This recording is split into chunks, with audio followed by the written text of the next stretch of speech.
Don't sit there. I'm not spending lunch beside a man nobody here can explain. This is my seat. My name is on the card, and I'm staying right here. Please. A printed card doesn't make you part of this table or this family. Brooke raised her middle finger, annoyed and disgusted. I'm not asking to be part of your family. I'm asking you to act with basic respect. Respect? You walked in alone, sat beside me, and expected everyone to pretend that made sense. Isaiah didn't move. The guests went quiet as Brooke's parents stood behind her, smiling. Fine. Sit there and embarrass yourself until I have security drag you away. Brooke Harlan had no idea the man she was shaming held her family's $850 million future in his hands. Before continuing, comment where in the world you are watching from, and make sure to subscribe, because tomorrow's story is one you can't miss. The Harlan estate sprawled across 10 manicured acres like a golden kingdom. White silk tents dotted the emerald lawn. Crystal chandeliers hung from oak branches. 500 guests in designer suits and flowing dresses moved between champagne stations and flower arrangements that cost more than most people's cars. Isaiah Mercer stepped through the main gate at exactly noon. His navy suit was perfectly tailored but not flashy. His black leather shoes were polished but not expensive enough to draw attention. He carried no entourage, no security detail, no assistant with a clipboard. Just a man walking alone through a crowd of billionaires. The event coordinator checked his invitation twice.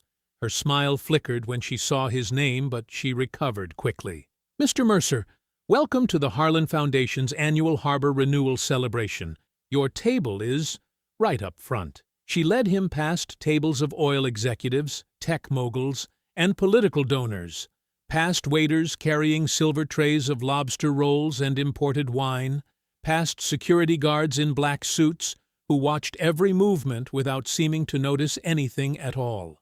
The front table sat beneath a cascade of white roses. Gold name cards marked each seat in elegant script. Isaiah found his place sitting between B. Harlan and an empty chair reserved for the mayor's wife. He pulled out his chair and sat down without ceremony. The linen tablecloth was spotless. The silverware gleamed. Fresh gardenias floated in crystal bowls between the wine glasses. Isaiah straightened his napkin and began to study the room with the methodical attention of someone who noticed everything. Security positions, 2 guards by the main entrance, 1 near the stage, 3 roaming the perimeter. Cameras, mounted on light poles, handheld by event photographers, cell phones in every guest's manicured fingers. Exit routes, main gate, service entrance behind the kitchen tent, emergency gap in the hedge near the parking area.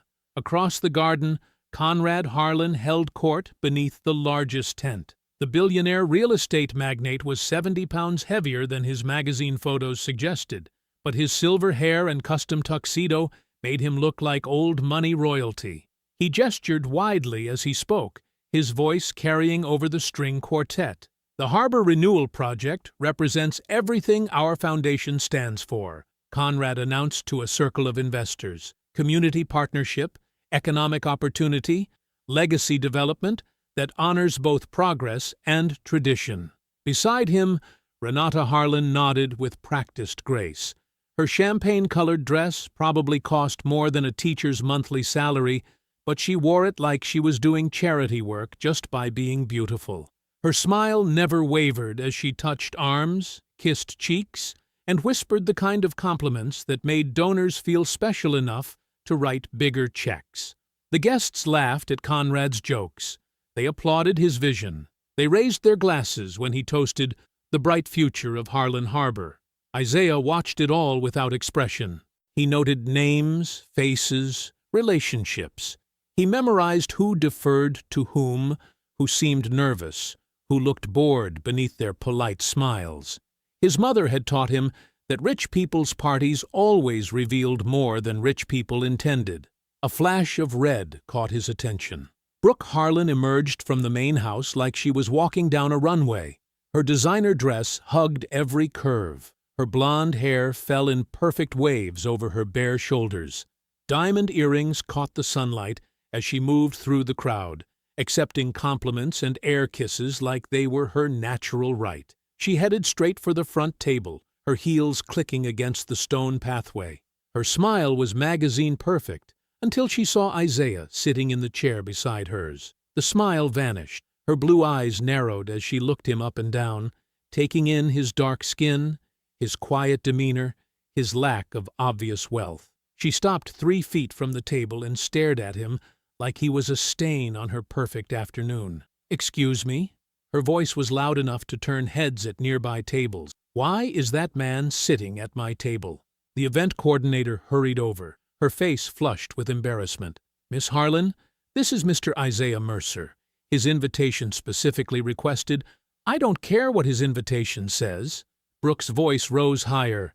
"I want to know why he's sitting next to me." Conversation stopped at the surrounding tables. Guests turned to stare. Cell phones lifted discreetly as people sensed drama brewing. The string quartet continued playing, but their music seemed suddenly out of place. Isaiah remained perfectly still. He didn't defend himself or demand explanations. He simply observed the cameras focusing on him, the security guards stepping closer, the donors whispering behind their champagne flutes. His expression never changed. Across the garden, Conrad and Renata finally noticed the commotion. Instead of looking concerned, they began to smile. Conrad leaned over to whisper something in his wife's ear. Renata covered her mouth with her hand, but her shoulders shook with suppressed laughter. They thought this was entertaining. "I'm not sitting there," Brooke declared, pointing at her chair like it was contaminated. "Remove his place setting. Move him somewhere else. I don't care where, just not next to me." The coordinator's face went pale. Other staff members gathered nervously, unsure how to handle a situation that was spinning out of control in front of 500 witnesses and multiple cameras. Isaiah folded his hands in his lap and waited. He had learned long ago that patient observation revealed more than angry words ever could. Today, the Harlan family was about to reveal exactly who they really were, and he was going to remember every single detail. Brooke crossed her arms and glared at the event staff. "I said remove that chair.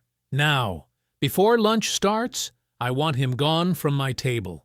The cameras kept rolling, the guests kept staring, and Isaiah Mercer kept watching everything with the calm attention of a man who had seen this kind of cruelty before.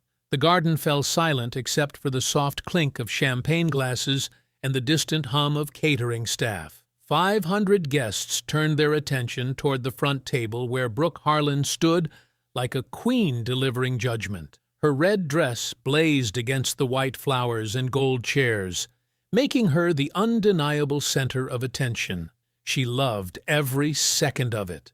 "This is ridiculous," Brooke announced, her voice carrying across the entire garden. "Someone clearly made a mistake with the seating arrangements. This table is reserved for the Harlan family and our closest partners." She gestured toward Isaiah without looking directly at him. "Important families who actually belong here." A few guests shifted uncomfortably in their seats. Others pulled out their phones, pretending to check messages while secretly recording. The event coordinator wrung her hands, glancing desperately between Brooke and the growing crowd of onlookers. Isaiah sat perfectly still, his hands resting calmly on the white tablecloth. He didn't defend himself or argue.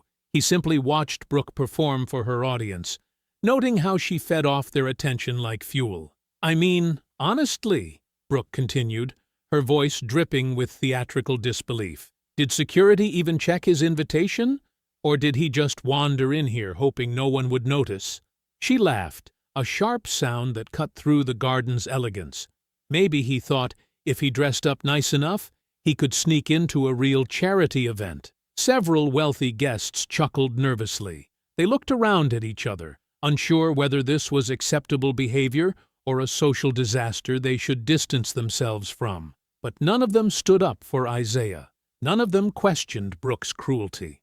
Across the garden, Conrad Harlan watched his daughter's performance with obvious amusement. He leaned back in his chair, swirling his champagne like he was enjoying dinner theater. When a donor beside him looked concerned, Conrad waved dismissively. "Brooke has always been spirited," he said loud enough for nearby tables to hear. "She knows quality when she sees it." That was all the permission Brooke needed. She turned toward Isaiah with a smile that was all teeth and no warmth. Then, with deliberate slowness, she raised her middle finger at him. The gesture was brief but unmistakable, captured by at least a dozen cell phone cameras. "Whoops," she said with mock innocence. "Sorry about that. Just stretching." More nervous laughter rippled through the crowd. Some guests looked genuinely shocked, but others seemed to find Brooke's boldness entertaining. The cameras kept rolling. Conrad chuckled from across the garden and stood up, adjusting his silk tie as he approached the front table. His smile was polished and practiced, the kind that had charmed investors and politicians for decades. Now, he said with fatherly indulgence, "let's not make our guest uncomfortable." He looked down at Isaiah with the same expression he might use for a lost child. "I'm sure there are other seats that would be more suitable for you. Perhaps something toward the back, near the staff tables? You'd probably be more comfortable there anyway." Renata glided over to join her husband, her champagne-colored dress flowing like liquid silk. She placed a protective hand on Brooke's shoulder and smiled at Isaiah with Arctic politeness. "Brooke is such a passionate advocate for our foundation," she said sweetly. "She just wants to make sure everyone finds their proper place at our little gathering." Her tone made it clear that Isaiah's proper place was anywhere but here. The server who had been trying to mediate the situation looked mortified. Her face was flushed red, and her hands shook slightly as she held her notepad. She kept glancing between the powerful family and the quiet man they were humiliating, clearly torn between her job and her conscience. Isaiah noticed her distress. For the first time since the confrontation began, he spoke. "Excuse me," he said gently, looking up at the server. "What's your name?" The young woman blinked in surprise. "Sarah," she whispered. "Thank you, Sarah," Isaiah said with genuine warmth. "You've been nothing but professional and kind today. I appreciate how you've treated me with respect." Sarah's eyes filled with tears. In a room full of wealthy, powerful people, the only person showing her basic human decency was the man they were all trying to humiliate. Brooke rolled her eyes dramatically. "Oh, please. Are we really going to have a touching moment with the help now?" Conrad nodded to the event staff. "Let's get this sorted out, shall we? Remove the extra place setting. Brooke shouldn't have to deal with this confusion any longer." Two staff members hurried forward and quickly pulled Isaiah's chair away from the table. They moved his place setting to a cart like they were clearing debris. The action was swift and efficient, designed to minimize further embarrassment for the Harlan family. Brooke immediately sat down in her chair, smoothing her red dress with satisfaction. She picked up her champagne flute and raised it toward the crowd like she had just won a victory. "Much better," she announced. "Now we can have a proper lunch." Isaiah stood slowly, straightening his navy suit jacket with calm dignity. He didn't look angry or defeated. He simply walked toward the stage at the front of the garden, his steps measured and purposeful. The crowd watched him go, unsure what to expect next. Some probably assumed he was leaving in humiliation. Others might have thought he was heading to complain to event security. None of them guessed the truth. Isaiah reached the stage and paused at the steps, his hand resting lightly on the railing. He turned back toward the garden one last time, his eyes finding Brooke's confident smile, Conrad's amused expression, and Renata's cold satisfaction. Then he began climbing the steps toward the microphone. Conrad strode onto the stage with the confidence of a man who had never truly faced consequences. His silver hair caught the afternoon sunlight as he adjusted the microphone, tapping it twice to get the crowd's attention. The murmur of conversation died down as donors, city officials, and reporters turned toward the podium. "Ladies and gentlemen," Conrad began, his voice carrying the practiced authority of decades in boardrooms and political fundraisers. "Thank you all for joining us today for what I can only describe as a historic moment for our city." He gestured broadly toward the garden filled with white-clothed tables and champagne glasses. Behind him, a massive banner displayed the Harlan Harbor Renewal Project logo. sleek towers rising from waterfront property that had been underdeveloped for years. The Harlan Harbor Renewal Project represents more than just construction, Conrad continued, his tone growing more passionate. It represents opportunity, jobs for our community, housing for young families, commerce that will benefit everyone. Brooke beamed from her front table, raising her champagne glass slightly toward her father. She had completely forgotten about the man she had just humiliated, basking instead in the applause that followed Conrad's opening remarks. But most importantly, Conrad said, pausing for dramatic effect, today I can officially announce that we have secured the full $850 million financing package that will make this dream a reality.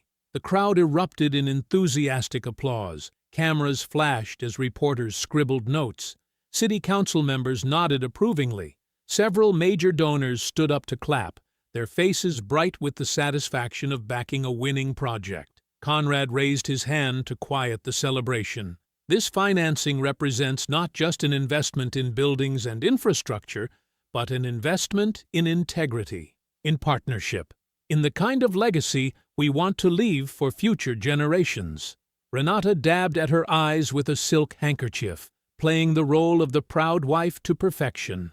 She had orchestrated charity events for years, but this moment represented the culmination of months of careful planning and relationship building. The Harlan family has always believed that true success comes from, "Excuse me." The voice was calm but clear, cutting through Conrad's speech like a blade. Every head in the garden turned toward the stage, where Isaiah Mercer stood near the microphone, his navy suit immaculate, despite the afternoon's humiliation. Conrad's smile faltered for just a moment before snapping back into place. "I'm sorry, but this is a private presentation. Security will help you find your way." "That won't be necessary," Isaiah said, stepping closer to the microphone. His voice carried easily across the silent garden without any amplification. "I believe I have something relevant to add to your announcement about the financing." Conrad moved to block Isaiah's path to the podium, but Isaiah didn't push or argue. He simply stood his ground with the kind of quiet authority that made people pay attention despite themselves. "Sir, I don't know who you are, but my name is Isaiah Mercer," he said clearly, his words reaching every corner of the garden. "I am the chairman and majority shareholder of Mercer Dominion Capital." The name hit the crowd like a physical blow. Conversation stopped mid-sentence. Champagne glasses froze halfway to lips. Even the servers stopped moving, sensing that something enormous was happening. Brooke's face went white. Her champagne glass slipped from her fingers and shattered against the ground, sending crystal fragments across the white tablecloth. She stared at Isaiah with the dawning horror of someone who had just realized they had made a catastrophic mistake. Conrad's confident smile disappeared entirely. His face went through a series of expressions: confusion, recognition, and then pure panic. "Mercer Dominion Capital," Isaiah continued in the same calm tone, "is the controlling financier behind the Harlan Harbor Renewal Project. The $850 million package your father just announced, that money comes from my company." The silence stretched so long that individual sounds became amplified. A car horn from the street, the distant buzz of a helicopter, someone's phone vibrating against a table. "However," Isaiah said, his voice carrying a note of steel that hadn't been there before, "the financing agreement contains specific clauses regarding the moral conduct and leadership standards expected from all Harlan family members in public-facing roles." Conrad tried to speak, but no words came out. His mouth opened and closed like a fish pulled from water. "Based on what I have witnessed here today," Isaiah continued, "the Harlan family has demonstrated conduct that violates these standards in a manner that makes continued partnership impossible." Brooke stood up so quickly that her chair toppled backward. "Wait, no, I was just—" "Therefore," Isaiah said, his words cutting through her protest, "effective immediately, the financing agreement for the Harlan Harbor Renewal Project is terminated." The garden erupted. Reporters surged forward, shouting questions. Donors began talking frantically among themselves.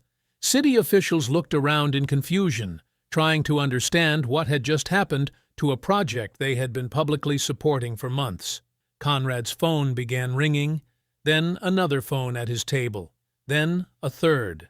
The sound of multiple ringtones created a chaotic symphony as banks, board members, and investors began calling with panicked questions about what they had just witnessed. 20 minutes after the canceled announcement, the garden venue had transformed from a celebration into a battlefield. Most guests remained scattered around the white-draped tables, their conversations hushed but intense as they tried to make sense of what they had just witnessed. Reporters clustered near the stage, furiously typing on their phones and tablets. City officials huddled together by the champagne bar, clearly trying to figure out how to distance themselves from a project that had just imploded in public. Isaiah stood near the marble fountain at the center of the garden, his hands clasped behind his back as he watched the chaos unfold around him. He appeared completely calm, as if he were observing someone else's crisis, rather than standing at the center of his own storm. Conrad had recovered from his initial shock and was now moving with purpose. Harlan's security guards, 6 men in black suits with earpieces, had quietly positioned themselves in a loose circle around Isaiah. They weren't threatening him directly, but their message was clear.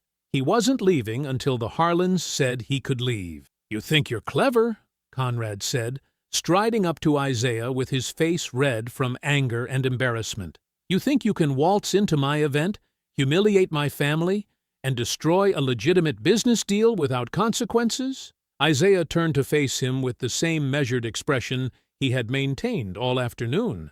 "I think I can hold your family accountable for their actions." "Accountable?" Conrad's voice rose loud enough for nearby guests to hear. "You orchestrated this entire situation. You came here with the intention of creating a scene so you could manufacture some excuse to break our agreement." Brooke appeared at her father's side, her red dress wrinkled and her makeup slightly smeared from tears of rage. "He planned this whole thing," she said, her voice shaking with fury. "He probably isn't even really insulted. He's just trying to—" She stopped mid-sentence, her hand flying to her wrist. "Wait, where's my bracelet?"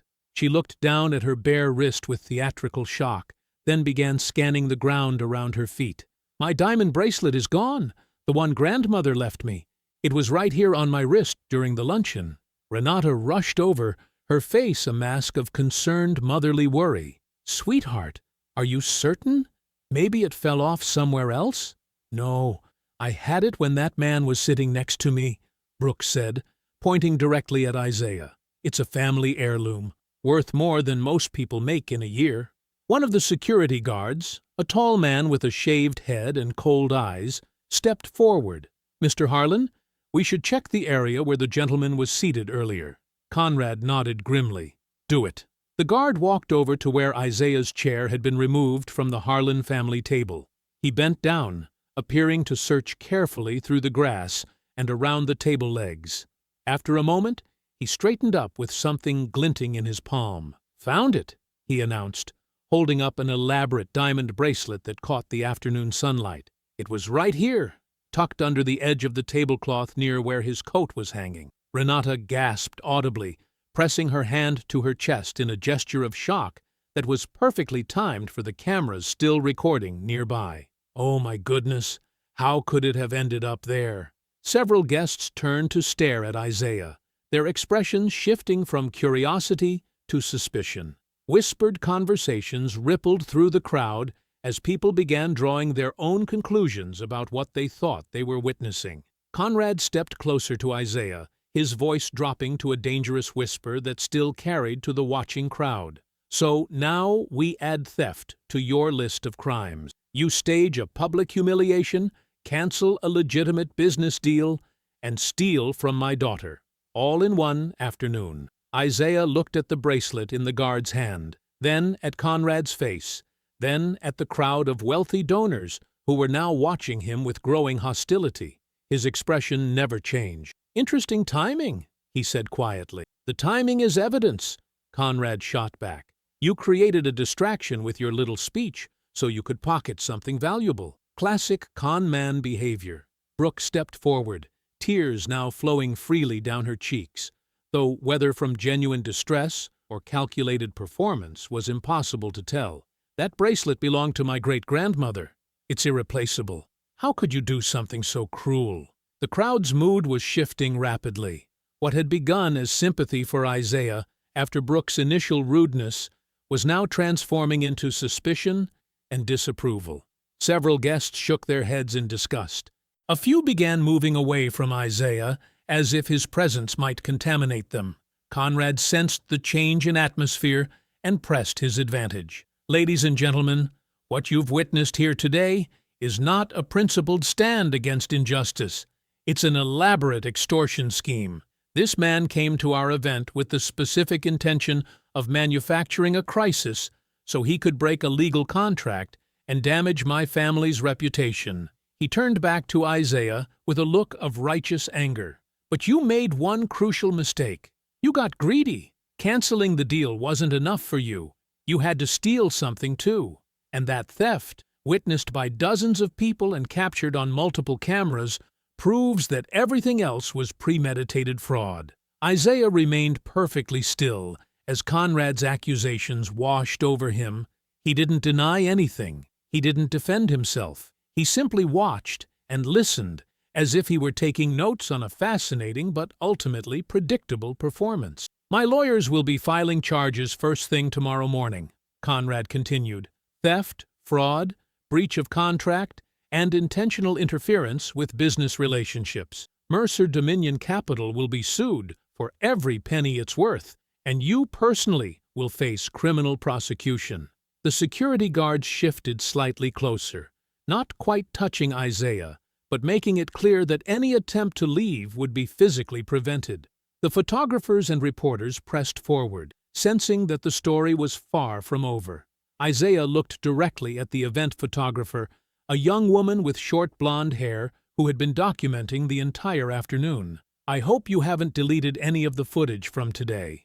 She blinked in surprise at being addressed directly. No, sir.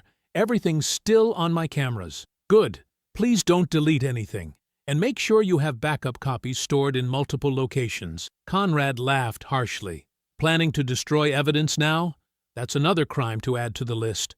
Isaiah ignored him and turned to address the security guards surrounding him. I'd like your names, please. All of you. The bald guard who had found the bracelet crossed his arms. We don't have to tell you anything. Actually, you do, Isaiah said calmly. Since you've accused me of a crime in front of witnesses, I have the right to know who my accusers are. State law is quite clear on that point. Brooke smirked, clearly believing that Isaiah's calm demeanor proved he was rattled and trying to buy time. You can learn our names from the police report, she said smugly, right after they arrest you. Isaiah nodded thoughtfully, as if he found her response illuminating rather than threatening. He pulled out his phone and appeared to make a quick note, then slipped it back into his pocket. A woman in an elegant gray suit appeared at Isaiah's side, Miriam Vale, his chief legal strategist, who had apparently been waiting in the parking area. She was in her mid-40s with sharp eyes and an expression that suggested she had seen this type of situation before. Mr. Mercer, she said quietly, we should go. The security guards looked to Conrad, who nodded slightly. They stepped aside just enough to create a narrow path toward the garden's exit, making it clear that Isaiah was being allowed to leave rather than choosing to go freely. As Isaiah walked toward the garden gate with Miriam beside him, Brooke called out loud enough for everyone to hear, "Don't think this is over. My father's lawyers will destroy you for what you did today."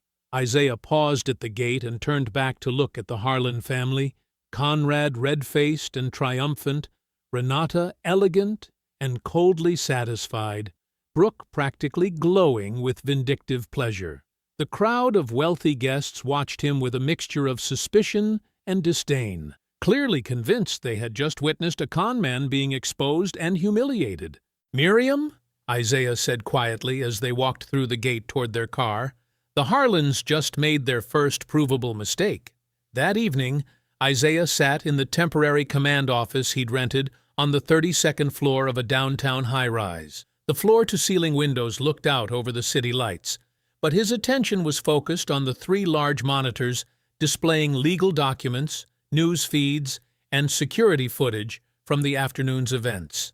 Miriam Vale paced back and forth behind his chair, her heels clicking sharply against the polished concrete floor. "They filed the penalty claim an hour ago," she said, holding up her tablet. $850 million, plus punitive damages for breach of contract and intentional interference with business relationships. They want it all within 72 hours.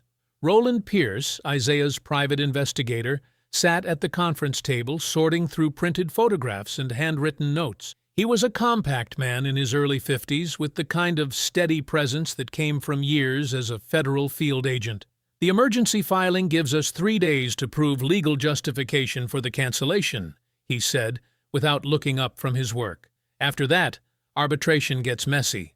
Miriam stopped pacing and turned to face Isaiah. "We need to hit back hard and fast. Public pressure, media interviews, social media campaign. Show them that 2 can play this game."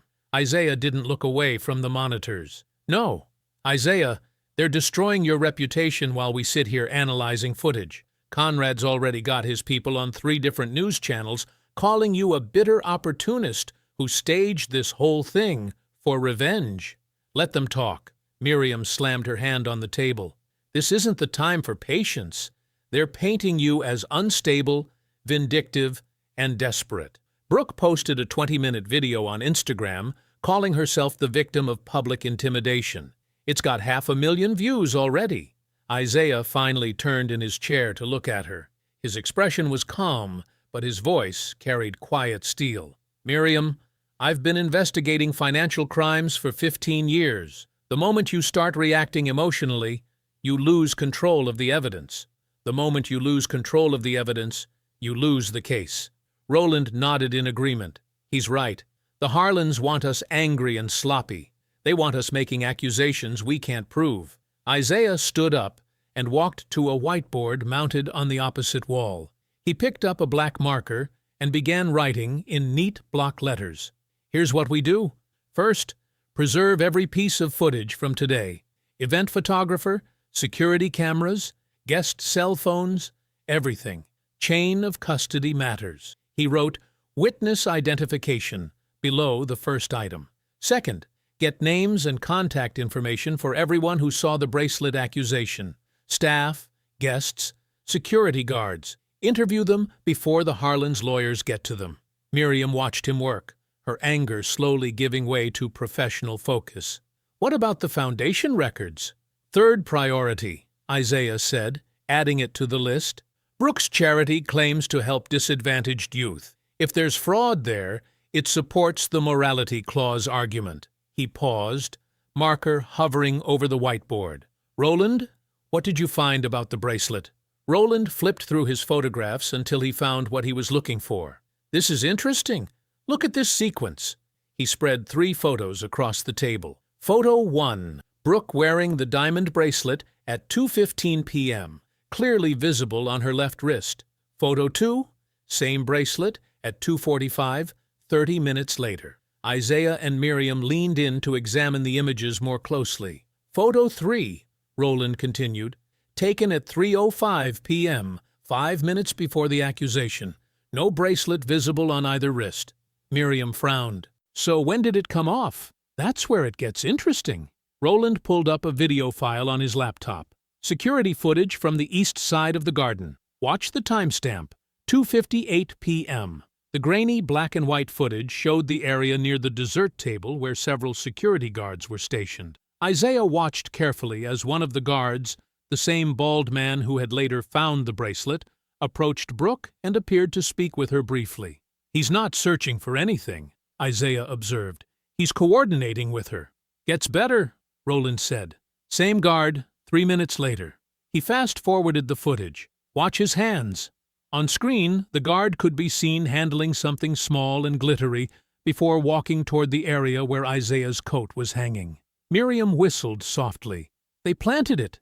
Isaiah added bracelet coordination to the whiteboard, then underlined it twice. The Harlans made their first provable mistake when they got greedy.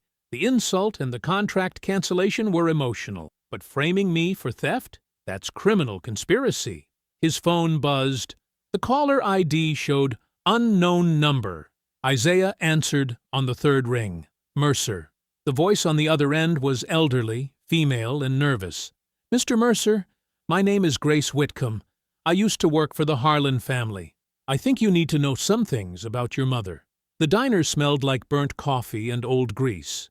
Isaiah sat in a corner booth, his back to the wall, watching the door. At 6:30 in the morning, the place was nearly empty except for a few construction workers grabbing breakfast before their shifts.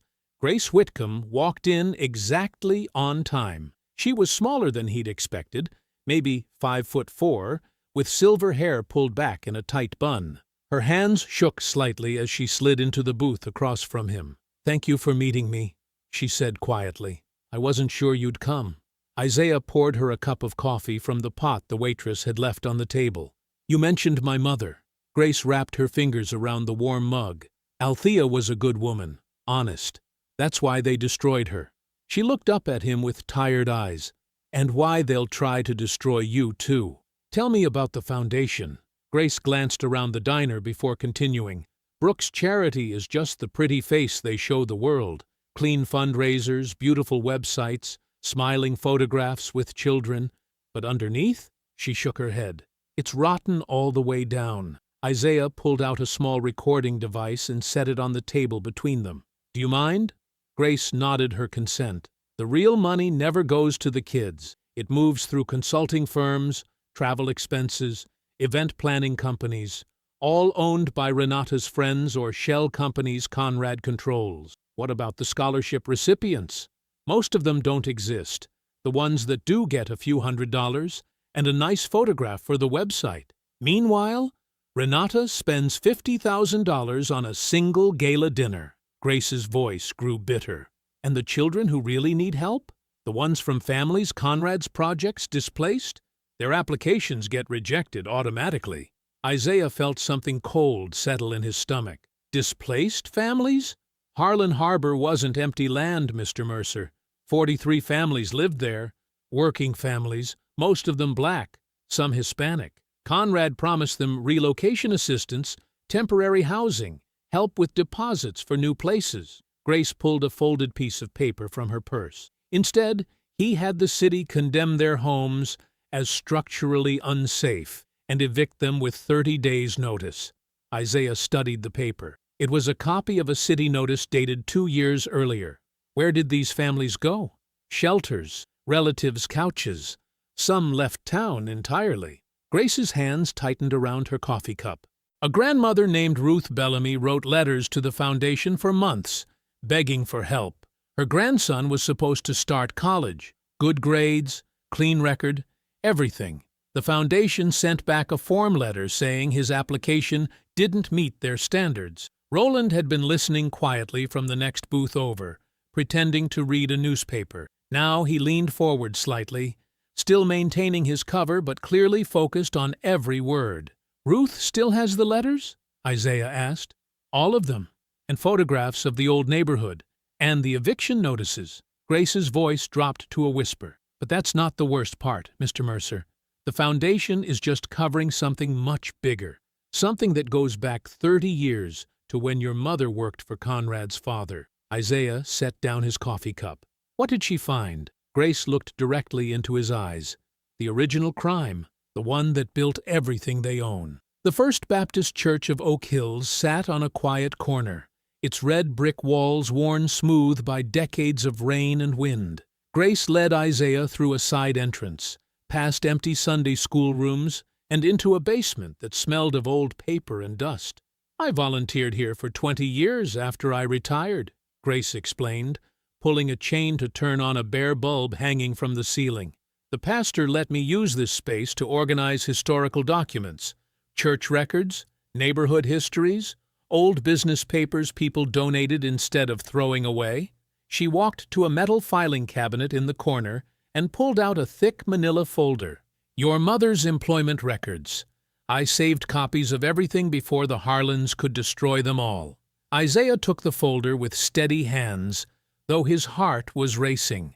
Inside were payroll stubs, performance reviews, and carbon copies of memos written in his mother's careful handwriting. At the bottom was a black-and-white employee photograph, Althea Mercer at 28, wearing a simple dress and looking directly at the camera with quiet dignity. She was the best accountant Richard Harlan ever hired, Grace said. Honest, thorough, never missed a detail. That's exactly why she was dangerous to them. Isaiah studied a memo dated 31 years earlier. His mother had discovered discrepancies in land acquisition records for the original Harlan Harbor development.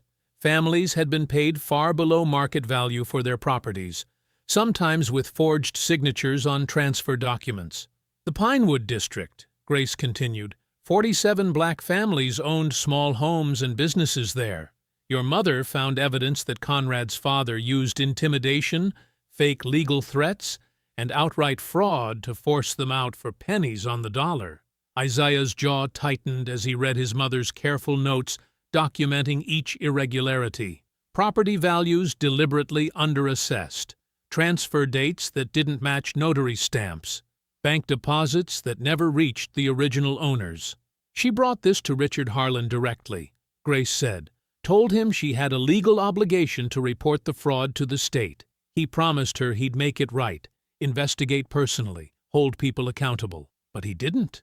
2 weeks later, $5,000 went missing from the company payroll account. Richard claimed your mother had stolen it to cover gambling debts. Grace's voice turned bitter.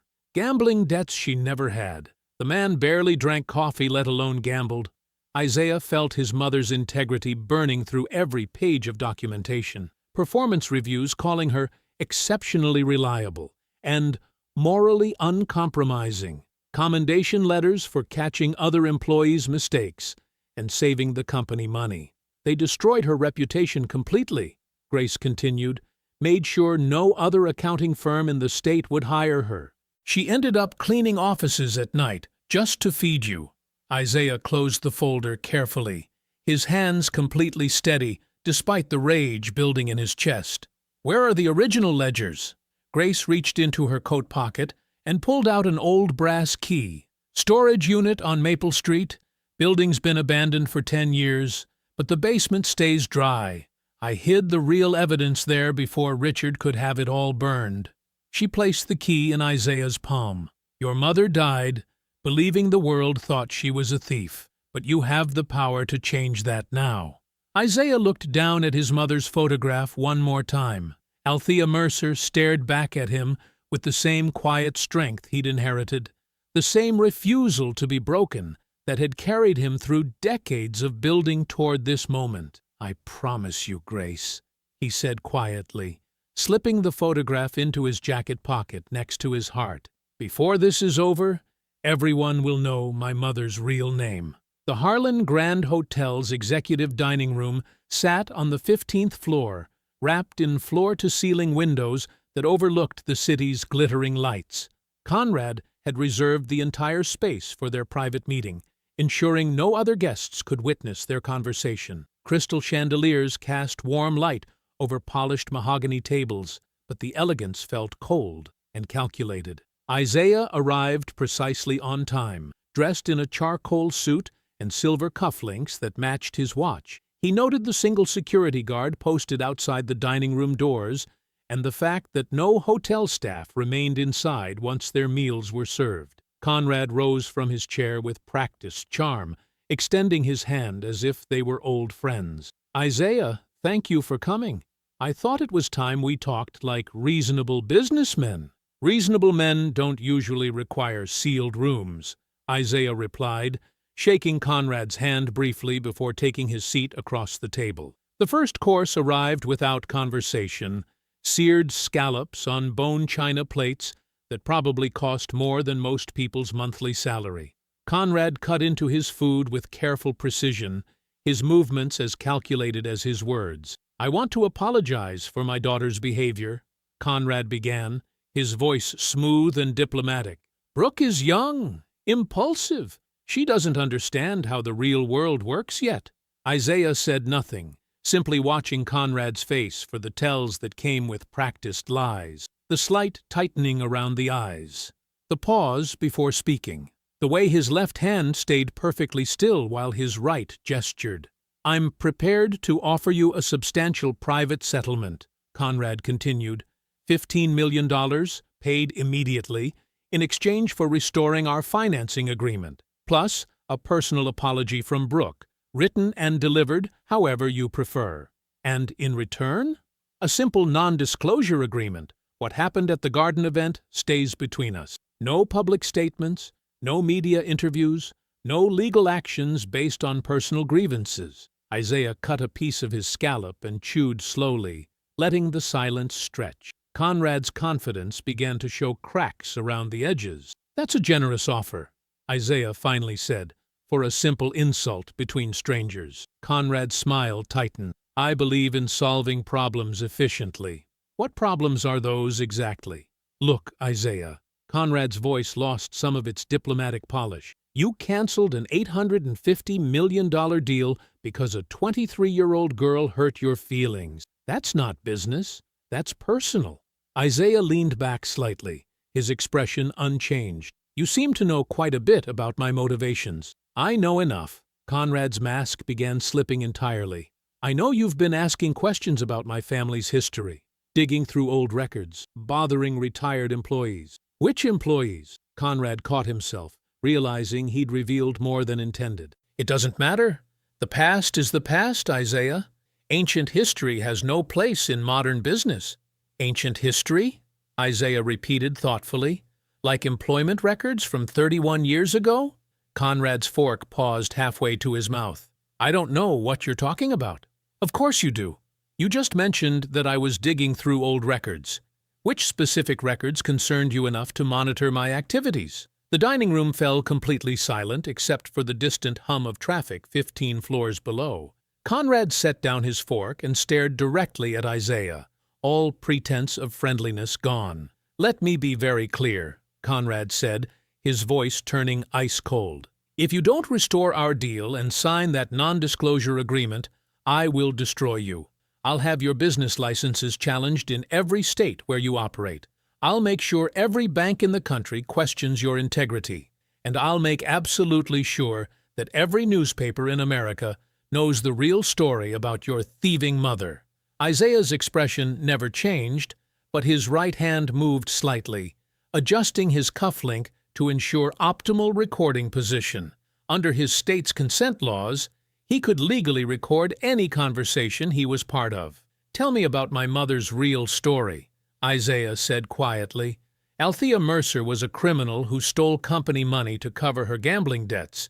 She was fired, disgraced, and died, knowing everyone saw her for what she really was, a liar and a thief." "Interesting. How do you know so much about her employment termination? That was your father's company, and you would have been 28 at the time." Conrad realized his mistake immediately. His knowledge of specific details about Althea's case suggested involvement that went beyond casual family history. "I reviewed the files when I took over the company," Conrad said quickly. "Which files?" "I thought all employment records from that period were destroyed in a fire." Conrad's face flushed red. "They were, but you just threatened to make her story famous again. How can you publicize records that no longer exist?" At the hotel bar 30 feet away, visible through the dining room's glass partition, Renata Harlan sat nursing a martini while typing rapidly on her phone. Isaiah noticed her presence but gave no indication he'd seen her. Conrad stood abruptly, abandoning any attempt at diplomacy. "You have 72 hours to restore our deal, Isaiah. After that, I promise you'll regret ever hearing the Harlan name." Isaiah rose calmly, straightening his jacket. "Thank you for dinner, Conrad, and for the conversation." He walked toward the exit without looking back, knowing that every word had been captured clearly on his recording device. Conrad's threats, his knowledge of supposedly destroyed documents, and his intimate familiarity with Althea Mercer's case were now preserved as evidence. As Isaiah stepped into the hotel elevator, he caught a glimpse of Renata through the closing doors, still typing urgently on her phone. Her fingers moved with the speed of someone delivering critical information to a contact who needed to act quickly. The elevator descended in silence, carrying Isaiah toward the hotel's marble lobby and the valet station where his car waited. Through the floor-to-ceiling windows, he could see the city's evening traffic flowing along the streets below, including a familiar black SUV idling near the hotel's side entrance. Isaiah collected his keys from the valet, tipped the young man respectfully, and walked to his car without hurrying. As he pulled out of the hotel's circular driveway and merged into traffic, the black SUV fell into position 3 cars behind him, its headlights reflecting steadily in his rearview mirror. 20 minutes after leaving Conrad's hotel, Isaiah sat in his car outside Roland Pierce's downtown office building, speaking quietly into his phone. The evening rain drummed against his windshield, while streetlights cast wavering reflections on the wet pavement. "Roland, I need you and Grace ready to move tonight. We're going to the storage property." After what Conrad just threatened, Roland's voice carried the sharp edge of a man who'd spent decades reading danger signs. "That sounds like exactly what they want us to do. It's what we have to do. Conrad knows too much about records that supposedly don't exist. If those files are still there, they won't be tomorrow." Within 30 minutes, Roland had collected Grace from her modest apartment across town. She sat in the passenger seat of Roland's sedan, clutching a worn leather purse and staring out at the industrial landscape rolling past the windows. "I should have given you the key years ago," Grace said quietly. "I should have spoken up when Althea was still alive." "You're speaking up now," Isaiah replied from the back seat, his voice steady and reassuring. "That's what matters." The storage facility sat on the outskirts of Harlan Harbor, surrounded by empty lots, chain-link fencing, and the skeletal remains of old warehouses. Rain-slicked streets reflected the glow of distant harbor lights as Roland navigated through a maze of industrial roads. "Black SUV behind us," Roland said calmly, checking his mirrors. "Same one from the hotel." Isaiah turned to look through the rear window. The vehicle maintained a steady distance, its headlights cutting through the rain like predatory eyes. "Take Harbor Junction Road," Isaiah instructed. "There's a side route through the old shipping district." Roland made the turn onto a narrow road lined with abandoned loading docks and rusted shipping containers. The SUV followed, but as they approached a particularly dark stretch near an old rail crossing, it suddenly accelerated. "Hold on," Roland warned. The SUV pulled alongside them, forcing Roland toward the shoulder. He fought the steering wheel as their car skidded on the wet asphalt, tires squealing against the pavement. Metal scraped against metal as the SUV pushed them toward a concrete curb. Roland managed to avoid a direct collision by swerving onto a service road, but their car bumped hard against the curb before coming to a stop. The SUV sped away immediately, disappearing into the maze of industrial streets. "Everyone okay?" Isaiah asked, already unbuckling his seatbelt. Grace nodded shakily while Roland checked for damage. Isaiah stepped out into the rain and walked back toward the road, his eyes scanning the area methodically. Across the street, a closed storefront's large window reflected the wet pavement and overhead lights. There, captured in the glass like a photograph, was the SUV's license plate perfectly reflected from when it had passed under a streetlight moments earlier. Isaiah pulled out his phone and took several clear pictures of the reflection, ensuring the plate numbers were readable. Evidence preserved before emotion, always. 20 minutes later, they reached the storage facility. Grace's key opened a heavy padlock on a weathered metal door. Inside, cardboard boxes sat stacked on metal shelving, some showing water damage from roof leaks. "These haven't been touched in 15 years, Grace whispered, pulling open the first box with trembling hands. Isaiah lifted out old payroll ledgers, their pages yellowed but still legible. Roland found a box containing surveyor maps of the harbor area with property boundaries marked in different colored ink. Grace gasped when she discovered a manila folder with A. Mercer Development Analysis written in her own handwriting from decades past. "I saved this when they fired her," Grace said, her voice breaking. "I knew she was right about the deeds." Inside the folder were handwritten notes in Althea's careful script, documenting discrepancies in property transfers and questioning the legal ownership of several key lots near the harbor. Her calculations showed that multiple families had been forced off land they legally owned. Isaiah was photographing a deed copy with his mother's notations when Roland suddenly looked up from where he was documenting their discoveries. "Smoke," Roland said tersely. Gray wisps were seeping under the door from the back room. The acrid smell of burning paper and accelerant filled the air quickly. "Someone's torching the place," Roland continued, already moving toward the exit. "We need to go now." Isaiah grabbed the most important ledger box, while Grace clutched the folder containing Althea's maps.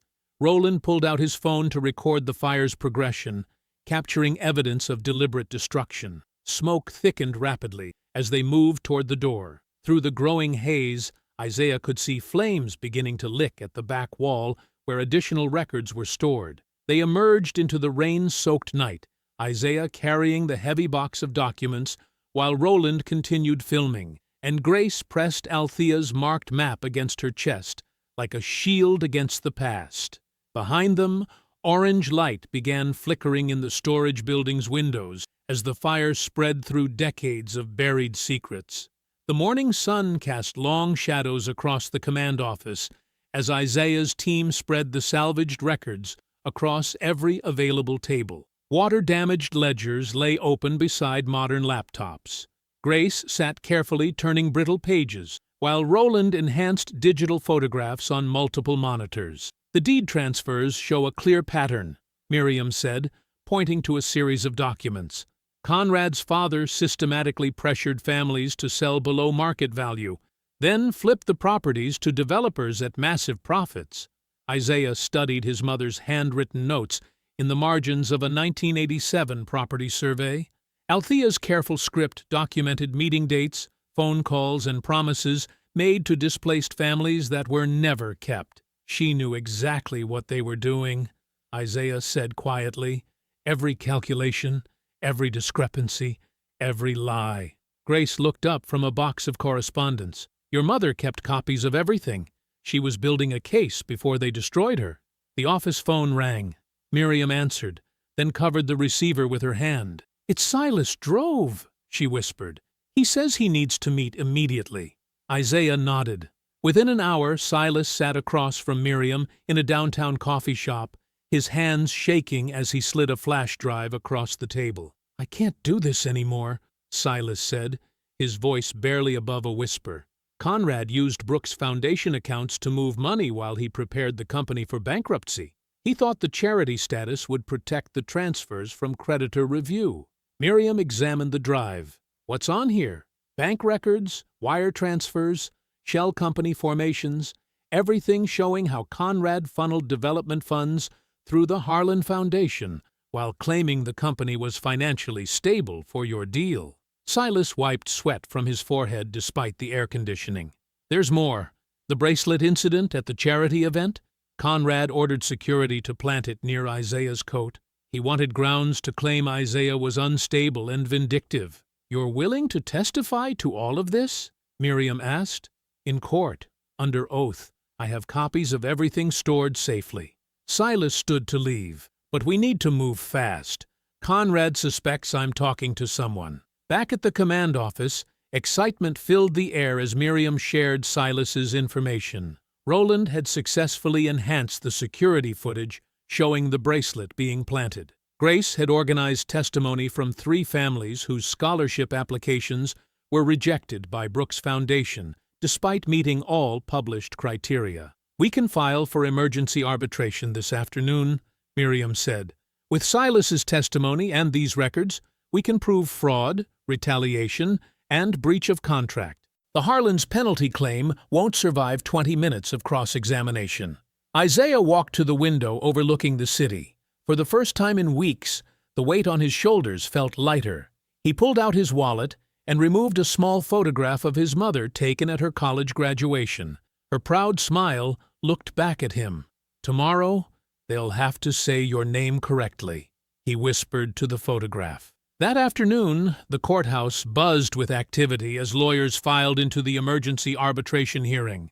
Isaiah sat calmly at the plaintiff's table while Conrad and Renata whispered urgently with their legal team across the room. The heavy courtroom doors opened, and Silas Drove entered carrying a sealed manila folder. He looked directly at Isaiah's table, then walked toward the witness area. Conrad smiled slightly, as if he already knew exactly what Silas would say. The arbitration courtroom felt smaller than Isaiah expected, its wood-paneled walls closing in as the afternoon light filtered through narrow windows. He sat beside Miriam at the plaintiff's table, watching Conrad, Renata, and Brooke huddle with their team of lawyers across the narrow aisle. The arbitrator, Judge Patricia Kellerman, called the session to order. Her gray hair was pulled back severely, and her reading glasses caught the light as she reviewed the emergency filing. "Mr. Drove, please take the stand," she said. Silas walked forward slowly, his earlier confidence completely gone. He avoided Isaiah's eyes as he placed his hand on the Bible and swore to tell the truth. The manila folder sat unopened on the witness table. Conrad's lead attorney, a sharp-faced man named Vincent Torres, approached the stand with theatrical confidence. "Mr. Drove, how long have you worked as CFO for Harlan Global Properties?" 15 years, Silas answered, his voice barely audible.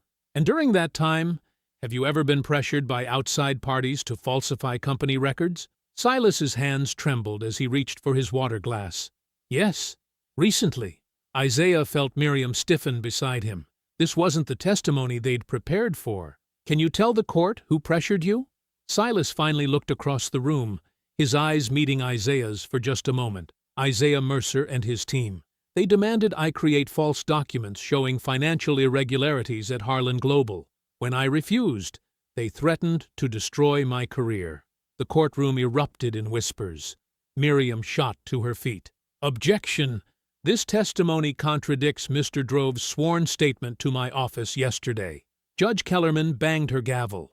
"Mr. Torres, do you have evidence supporting these claims?" "We do, Your Honor." Torres clicked a remote, and a large screen descended from the ceiling. Grainy security footage began playing, showing figures moving through the storage building where Isaiah's team had recovered the documents. This footage shows Mr. Mercer's associates deliberately setting fires to destroy evidence that would contradict their fabricated narrative, Torres said smoothly. Isaiah watched the edited video in stunned silence. The footage had been cut and spliced to make it appear that Roland was carrying accelerant instead of document boxes. The timestamp showed their team entering the building, but not the black SUV that had followed them there. "Your Honor, this footage has clearly been manipulated," Miriam protested, but Torres was already moving to his next exhibit.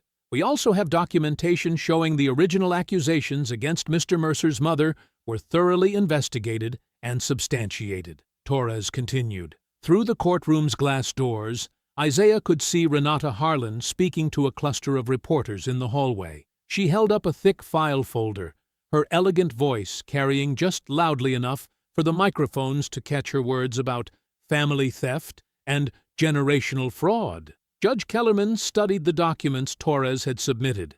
"Mr. Drove, you're stating under penalty of perjury that Mr. Mercer's team attempted to coerce you into providing false testimony." "Yes, Your Honor.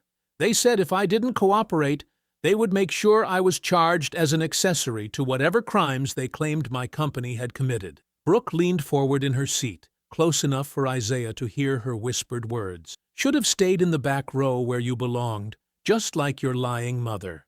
Her voice was quiet, but Miriam caught every word. She scribbled notes frantically, documenting Brooke's continued pattern of discriminatory behavior even inside the courtroom. Judge Kellerman removed her glasses and cleaned them slowly.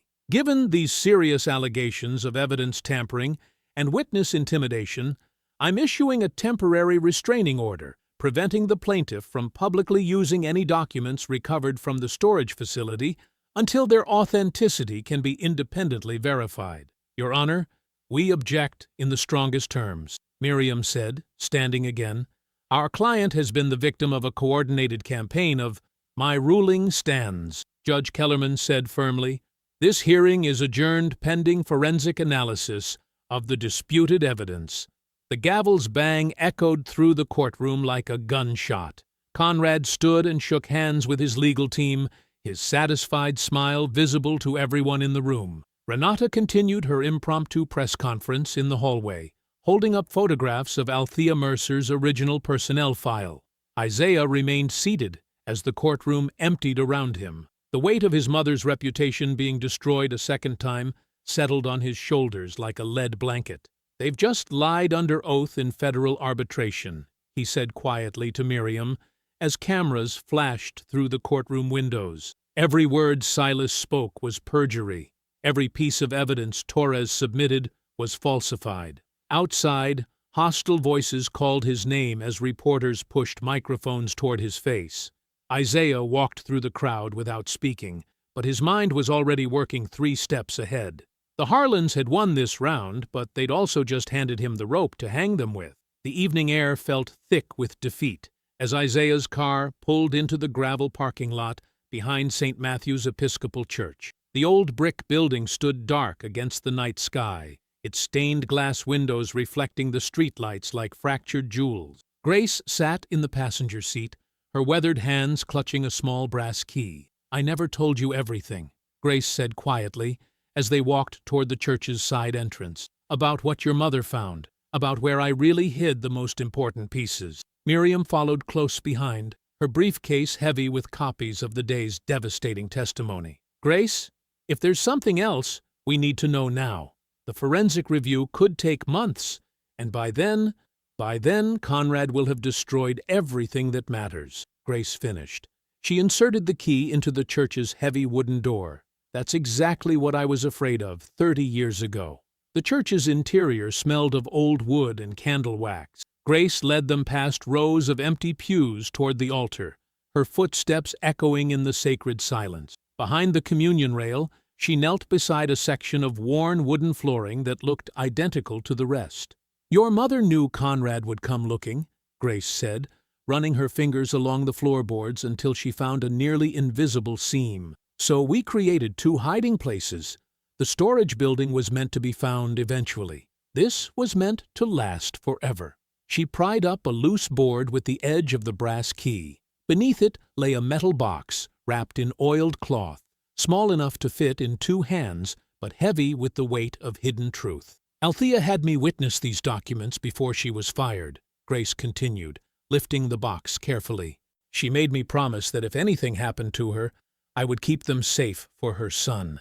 She said someday, you would need to know who you really were." Isaiah's hands trembled as he opened the box. Inside lay a leather-bound ledger, its pages yellow with age but perfectly preserved. The cover bore his mother's maiden name, Althea Montgomery. Below it, in careful handwriting, were the words, "Harlan Harbor Development Trust, Primary Beneficiary Records." "Oh my God," Miriam whispered as Isaiah opened the first page. The documents were meticulous.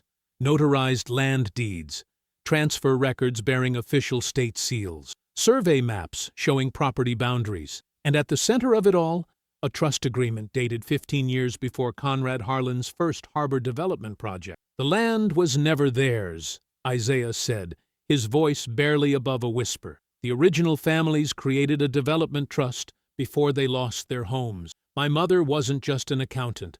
She was the trust administrator." Page after page revealed the stunning scope of the theft. Conrad's father hadn't simply displaced poor families from valuable waterfront property. He had stolen an entire community redevelopment plan that those families had spent years creating. Althea's detailed notes showed how she had discovered the original trust documents hidden in the company's own files. "She tried to return the land to the families who owned it," Grace said. "That's why Conrad's father destroyed her. Not because she stole something, because she found what they stole." The final page of the ledger contained a handwritten will, witnessed by Grace and 2 other church members. Althea Montgomery Mercer had legally transferred her position as primary trust beneficiary to her son, Isaiah Montgomery Mercer. "The Harlan Harbor project isn't being built on Conrad's land," Miriam said, reading over Isaiah's shoulder. "It's being built on yours." Isaiah photographed every page with his secure phone, then uploaded the images to encrypted servers controlled by 3 separate legal custodians. His treasury training had taught him never to trust a single copy of explosive evidence. "There's one more thing," Grace said, reaching into her coat pocket. "Your mother left this for you." She handed Isaiah a sealed envelope bearing his name in his mother's careful script. Inside was a single photograph: Althea Mercer standing in front of the Harlan Harbor waterfront, smiling beside a sign that read, "Future Site of Montgomery Community Center." On the back, in his mother's handwriting, "For Isaiah, the work continues." Isaiah looked up from the photograph to find Grace and Miriam watching him with quiet respect. Outside, the church bells began to chime 9 o'clock. "Conrad's emergency investor meeting is tomorrow morning," he said, sliding the photograph into his jacket pocket. "He's planning to announce replacement financing and dismiss me as a bitter opportunist seeking revenge." Miriam smiled for the first time all day. "Should we file the ownership claim tonight?" "Not yet," Isaiah said, closing the ledger carefully. "I want to give Conrad one final chance to show everyone exactly who he really is." The Harlan Tower ballroom gleamed under crystal chandeliers. 200 investors filled round tables draped in ivory cloth. Conrad had chosen the setting carefully, his family's most impressive space, designed to project power and permanence. Isaiah entered through the main doors with Miriam, Roland, Grace, and 2 men in dark suits carrying briefcases. The independent auditors from Morrison and Associates moved with the quiet confidence of people who had testified before federal judges. "There he is," someone whispered near the back. "The guy who canceled the deal." Conrad stood at the podium wearing his finest navy suit, gold cufflinks catching the light. "Ladies and gentlemen, thank you for joining us this morning. Recent events have created unnecessary confusion about the Harlan Harbor project. I'm here to set the record straight." He gestured toward the architectural model displayed on a side table. "This development will proceed as planned. We have secured replacement financing from 3 major investment banks. The project timeline remains unchanged." Scattered applause rippled through the room. Isaiah found seats near the center aisle where everyone could see him clearly. "Some individuals have attempted to exploit a minor social misunderstanding for personal gain," Conrad continued, his eyes finding Isaiah. "They claim to represent justice, but their real motivation is bitterness over old family grievances." Brooke sat at the head table wearing a black designer dress and diamond earrings. Her hands clenched the table edge as she watched her father speak. "The Harlan family has contributed to this community for 3 generations, Conrad said. "We will not allow opportunists to destroy that legacy through manufactured scandals and false accusations." Several investors nodded approvingly. Conrad's confidence seemed to be working. Isaiah remained motionless in his chair, briefcase closed beside him. Grace sat to his left, hands folded over her purse. Roland scanned the room for security cameras and exit routes. "The previous financing partner violated our agreement through unprofessional conduct," Conrad declared. "Their decision to publicly embarrass my family was calculated to damage our reputation and extract favorable settlement terms." That was too much for Brooke. She pushed back her chair and stood up, her face flushed with anger. "Dad, why are you being so polite about this?" she called out, loud enough for everyone to hear. "Just tell them the truth." Conrad's smile faltered. "Brooke, please sit down." But she was already walking toward the microphone, her heels clicking against marble floors. Several investors turned their phones toward her, sensing drama. "My family built this city," Brooke announced, grabbing the microphone from her father. "We created jobs, funded charities, supported every major development project for decades. And this man," she pointed directly at Isaiah, "thinks he can destroy us because he got his feelings hurt at a dinner party?" Conrad reached for the microphone, but Brooke pulled it away. "We should never have let someone like him near our table or our business," she continued, her voice rising. "The Harlan Foundation represents excellence and tradition. We don't apologize for having standards." The room fell completely silent. Conrad's face had gone pale as he realized what his daughter had just done. Miriam leaned toward Isaiah and whispered, "She's legally listed as the Foundation's executive ambassador. Those words just became official corporate policy. Isaiah stood slowly and walked toward the audiovisual booth. "Excuse me," he said to the ballroom technician, "could you connect my evidence file to the main screen?" The massive projection screen flickered to life as Isaiah's laptop connected to the ballroom's audiovisual system. 200 investors, reporters, board members, and city officials stared at the blank white surface, waiting. "Ladies and gentlemen," Isaiah said, his voice carrying clearly through the microphone headset, "Ms. Harlan just stated that her family maintains standards. Let me show you what those standards actually look like." The first video filled the screen, security footage from the charity event showing Brooke's diamond bracelet being carefully placed near Isaiah's coat by a man in a Harlan security uniform. The timestamp read 23 minutes before the bracelet was reported missing.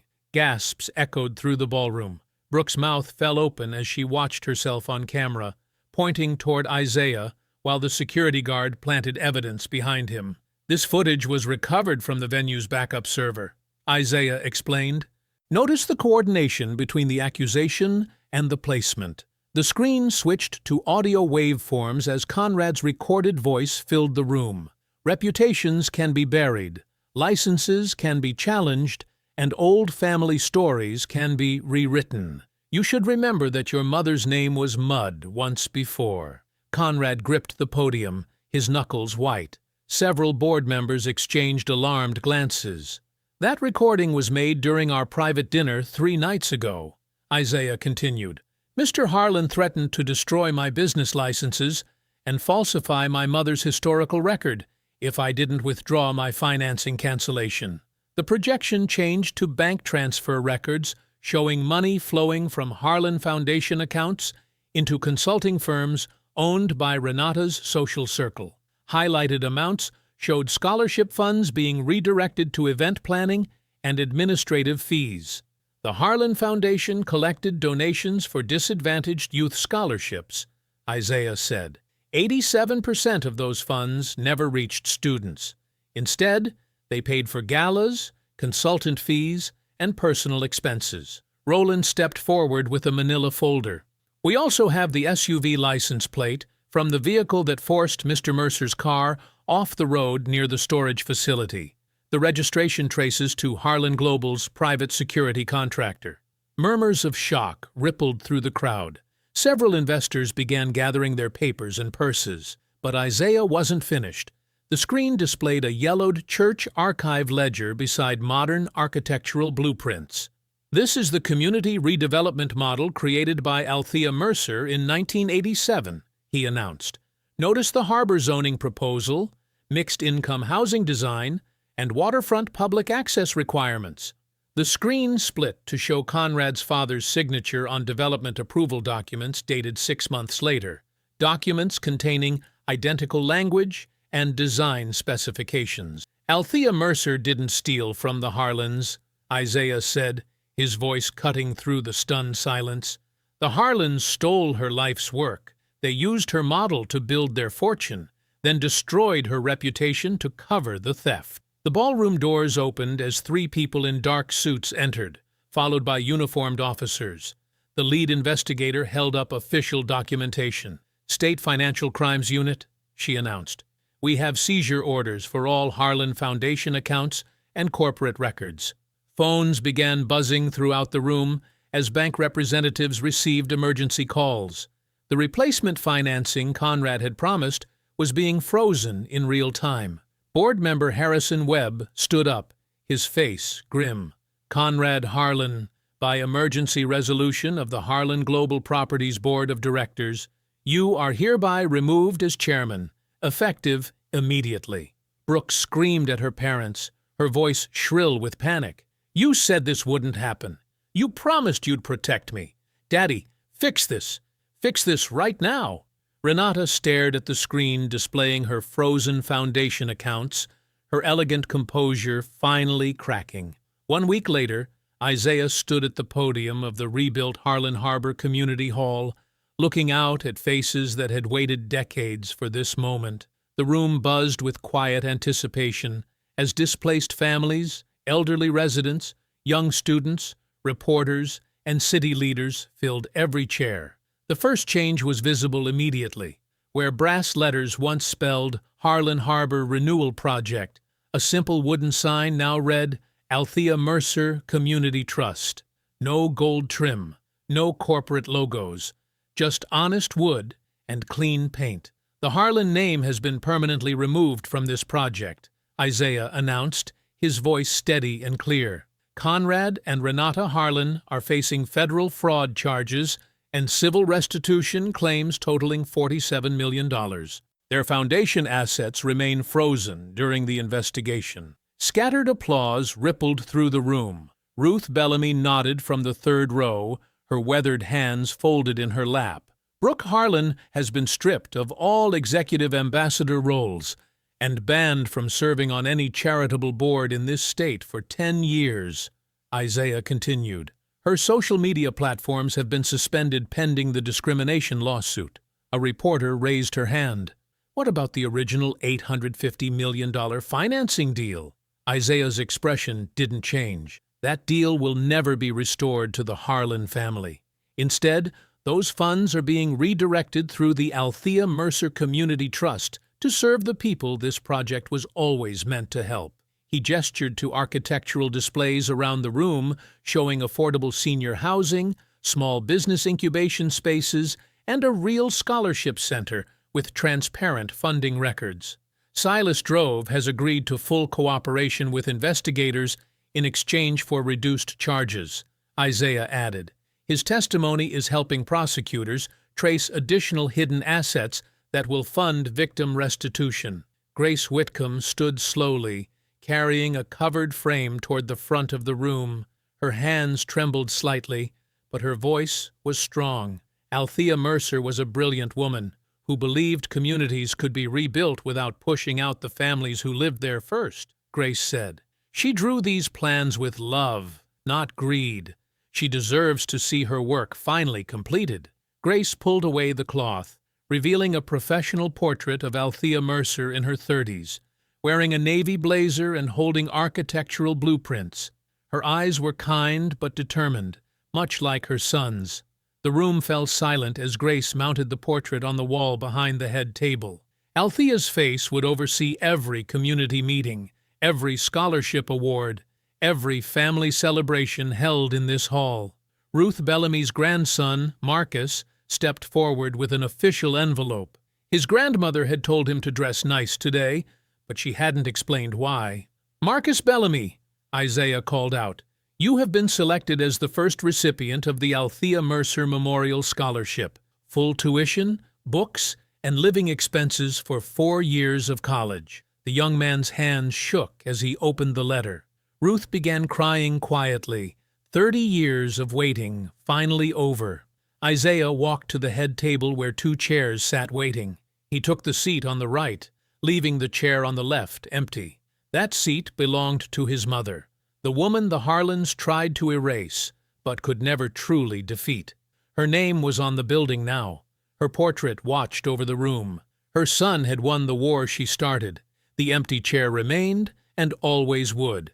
If you enjoyed the story, leave a like to support my channel, and subscribe so that you do not miss out on the next one. On the screen, I have picked 2 special stories just for you. Have a wonderful day.